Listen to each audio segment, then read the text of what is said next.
Seberapa mengerikan perang di Suriah? Ini bukan perang biasa. Ini adalah konflik yang menghancurkan satu negara dari dalam. Ratusan ribu orang meninggal dunia, jutaan lainnya kehilangan rumah, keluarga dan masa depan. Ini adalah kisah tentang perang Suriah, salah satu perang paling brutal di zaman modern, dan dampaknya masih terasa sampai sekarang.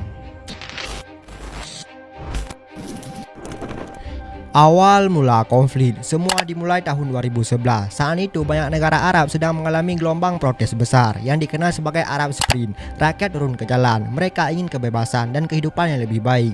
Di Suriah, rakyat juga mulai demo melawan presiden mereka, yaitu Bashar al-Assad. Masalahnya pemerintah dianggap keras, kebebasan dibatasi, ekonomi buruk, semua makin parah ketika sekelompok anak muda menulis grafiti anti pemerintah di kota Daraa. Mereka ditangkap dan disiksa. Rakyat marah, demo makin besar, tapi pemerintah tidak memilih dialog, mereka memilih kekerasan. Dari protes jadi perang. Awalnya damai, tapi saat tentara mulai menembak warga, semuanya berubah jadi perang. Rakyat mulai melawan, muncul kelompok pemberontak seperti Free Syrian Army. Negara pun terpecah jadi beberapa pihak, pemerintah, pemberontak, kelompok ekstrim, dan negara asing. Suriah berubah jadi medan perang yang sangat rumit.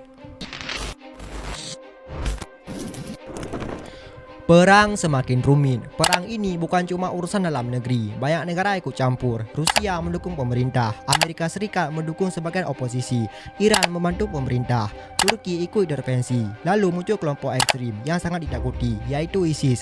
Mereka menguasai wilayah luas dan melakukan kekerasan brutal. Perang ini jadi sangat komplit dan sulit dihentikan.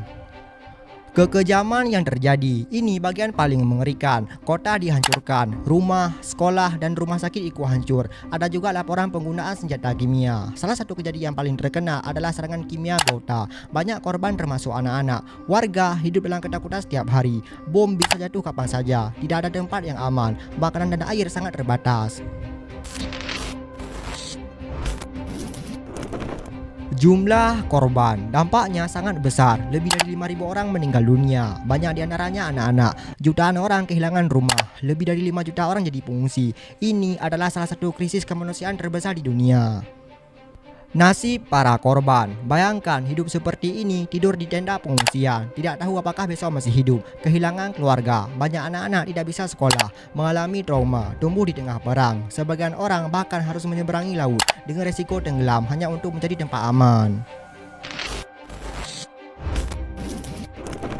Kondisi sekarang, sampai hari ini perang di Suriah memang sudah mereda. Pemerintah menguasai sebagian besar wilayah, tapi konflik kecil masih terjadi. Ekonomi masih lemah, banyak bangunan belum diperbaiki, dan generasi muda masih merasakan dampak perang. Suriah sedang bangkit, tapi belum sepenuhnya pulih.